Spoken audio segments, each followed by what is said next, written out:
Well, I got up this morning. It was snowing.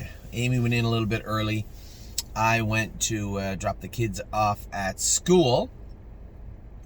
So I never gave you guys an update last night because I didn't have one. We only had 2 horses left, scratched down to 2. Denali Dia was scratched, and Lover's Play had the outside. Now, I wasn't feeling that great. I know my eyes been bothering me all week. You can see just the end of it now.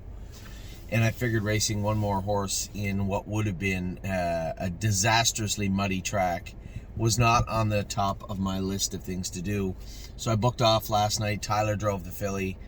Pretty much what I thought would happen. You know, it wouldn't have been any different than I drove her. Get away at the back, follow along. You draw the 7-hole, 8-hole on a half-mile track. You're handcuffed to begin with. You know, we'll race her again next week and hopefully draws a little bit better.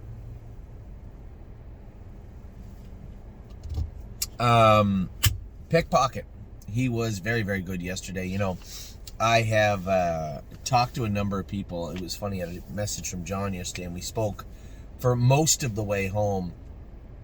I had talked about potentially in the future putting Pickpocket up for sale. And, you know, John and I had spoke about we're no different than you, right? Anytime that we have horses on the site, or I have horses, it's no different than you. When you have a bunch of yearling shares, that's all out of pocket stuff, right? So you obviously want to have race horses racing in the winter is the easiest way to do it, but they have to be the right horses, right? And when Pickpocket won yesterday, that was his 8th win. You know, if he wins next week, that'll be his 9th win. That kicks him out of the class he was in yesterday.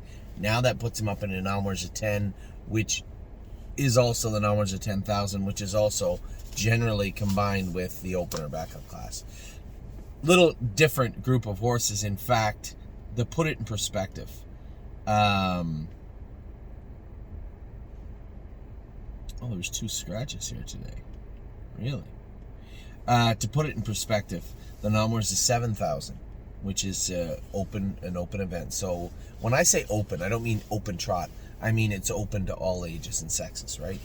So an open condition numbers is 7,000. Last 4 is where you find Yo Mister and Tequila Talkin'. This would be 1, if not 2 classes below where Pickpocket would go. Now, not to say he can't do there, but it is not what I would call the path of least resistance in Pennsylvania, or to go down to we could put him back in Dayton in that 10 condition claimer. The numbers of 10 claimer. I have no problem with that either.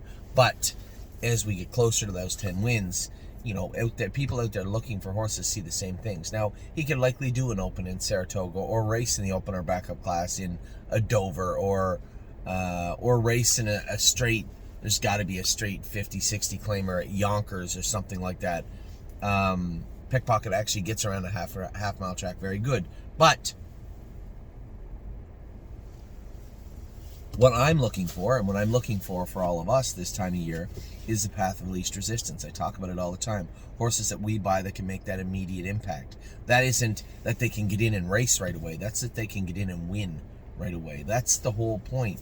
So when I try to stick around. The path of least resistance for us is numbers of 1 up to numbers of 4. At that point, you're looking to see who can do in the numbers of 4 up to 7, and so on and so forth, 7 up to 10, and then at that point you're entering the same stratosphere that Pickpocket's about to, where you have to get in those straight condition races. Now, is Pickpocket as good as Yo Mister right now? No, he's very close, but not quite the same. Yo Mister's a little more battle tested, so to speak, in these classes. Now, the key will be to manage all of those sophomores that are turning 4 throughout the fall into the winter. Now, we rested Memory and Imagination and Irresistible Sun for a little bit for this very reason.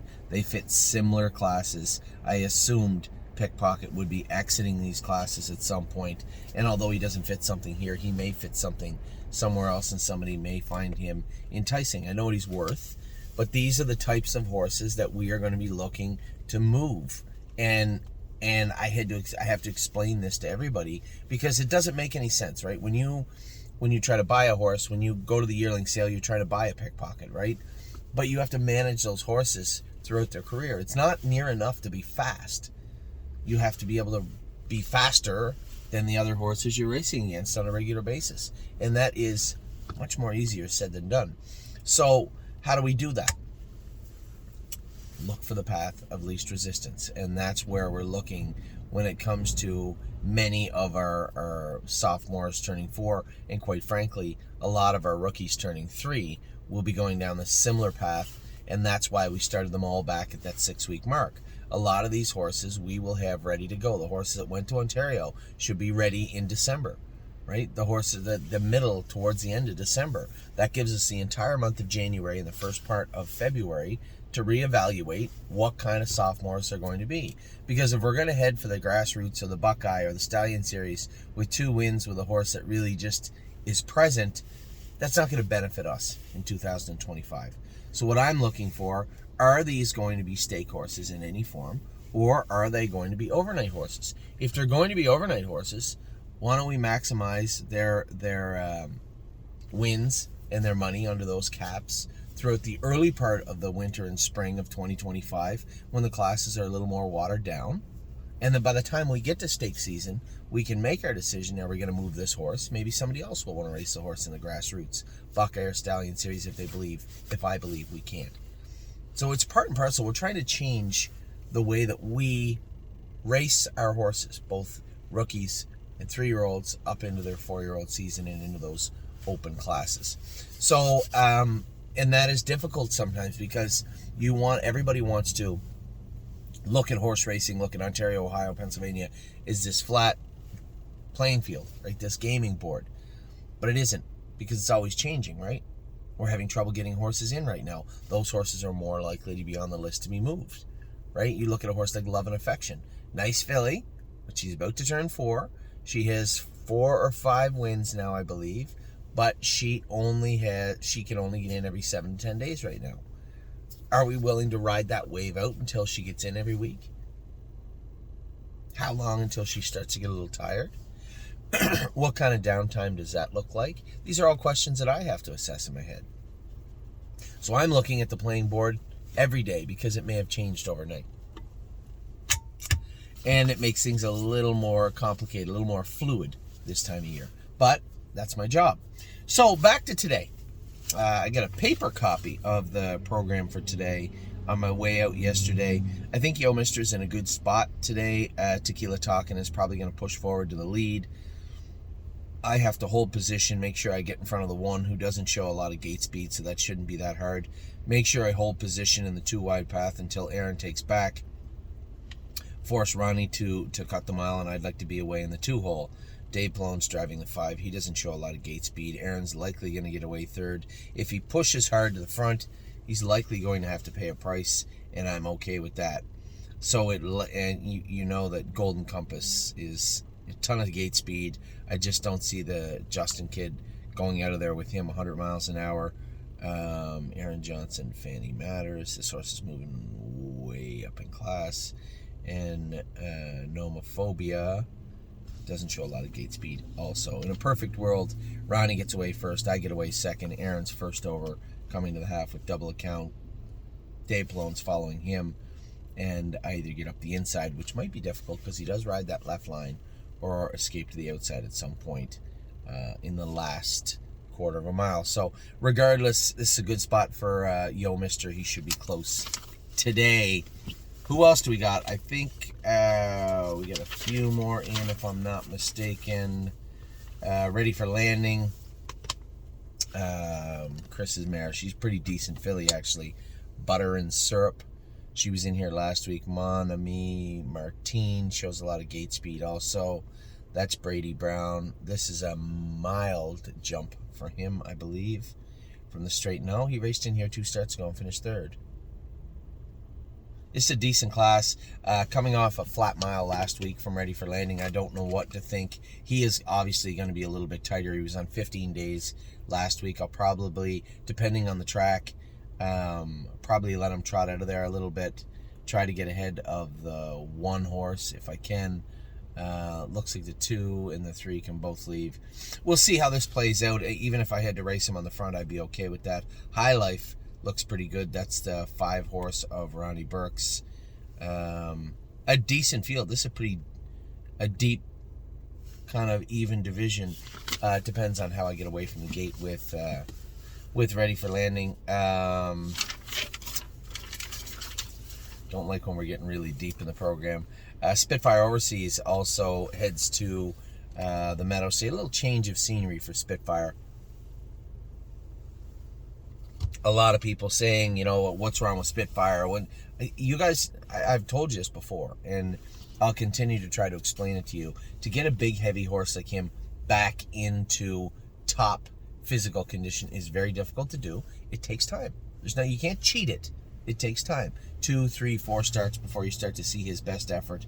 Last week, they thought that maybe he wasn't getting a hold of Dayton as well. So I'd said, well, rather than changing his gear and changing his shoes, why don't you make some minor adjustments and bring the horse to the meadows? And if you're not sure, then it's even more reason to bring the horse to the meadows. I'll get a look at him and see what we think together when it comes to this crew. Now, I know I qualified Celebrity Bambino for Ron Burke on the 22nd of October. I was at half in a minute, went a mile 55-2, no problem. I suspect he will summon up more than enough back class to give it everybody fits in here. The Rail Horse Barn Hall can leave a little bit with Aaron. Corn Star doesn't usually get away from the gate, but is a pretty good horse. Alana Hill can get away, so I can assure you I'm not getting away any closer than 5th. And if Sean Johnson goes out of there with Winsong Patriot, it will be getting away 6th. Is what will happen here. We'll see if Spitfire, again, talking about back class, if he can summon up some of his. He's definitely a horse to beat in here, but Celebrity Bambino is probably going to get everything his own way. Burn Hall's more than good enough to follow. We're likely looking at minor spoils here, but I'd look for a much better race from Spitfire today. I would like to take nothing more away from this race than to say, well, this is what we should do, or this is how I see it, and these are the changes we can make. If we don't need to make any changes, and he's probably going to be close to the winner's circle. But I'd like to see a transition from this guy, go from where we can move him from qualifying to now getting back into the swing of things. We already know he can trot in 54. He was an easy winner in 54-2, 3 back. Trotted 54-4, but looked a little lethargic moving up in class the week after, and then made that break last week. Now, my last drive for us of the day is Tenacious Hanover. Got the outside post. This guy, you know what? He's a nice horse, but he's going to appreciate the fact that Principal Interest isn't in there, but Mickey's Best Shot is in there. This horse is probably from the rail, going to control the race. D.A. Wicked Shine can follow also. Time Crunches Tim's other horse moving up in class. He shows 53 speed also. So there's going to be enough speed in front of us. I think we just duck the horse and try and get him in a place where we can attack in the last quarter of a mile. That's where he seems to do his best work. So that's what today looks like, at a little insight into how I see the races going today at the Meadows. I believe we also have the Horse in Ontario racing today also. I'm looking forward till tomorrow. I'd like to get a real good look at Drebin, post 10 or otherwise. So, aside from those horses, we have Save America racing today, Patrick the Piranha, Rock Shining Star. All 3 of those horses, although they're like 4 or 5-1, they're all in a good place and all have a good spot to win. Greatest Ending is 4-1, so he's in a better spot also this week. And we end the day with our boy Admiral Deal. Somebody sent me a message today and said, I thought James said he was high on the horse. He picked off him. Well, every week different horses win that class, and if James likes the other horse better, he's going to drive him. And if this is somebody alluding to the fact that James should be loyal, he's not.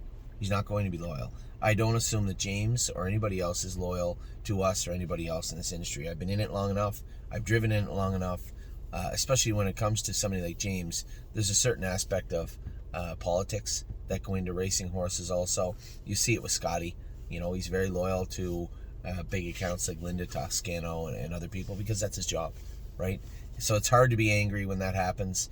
At 5-2, Travis Cullen was third. Probably one of his better miles of his life was one of the earlier ones that Travis drove him. So he knows the horse. I'm sure he already gets along with the horse good, and I'm sure he'll do just fine with him today.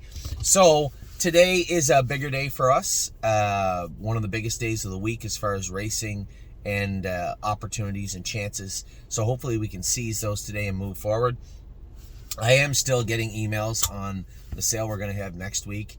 Rather than give away shares, is it better that we rebate, give people rebates for their invoices? I have no problem with that. 6 of one, half a dozen of the other. To me, I never thought of that either. And this is why I wanted to have this dialogue with you, was because sometimes the way I see things, especially when it comes to how the horses are, right, as far as selling shares, buying shares, racing horses, sometimes I see it one way, but that doesn't mean that I see everything also. So it's always good to have this large group of our clients, that can give your 2 cents.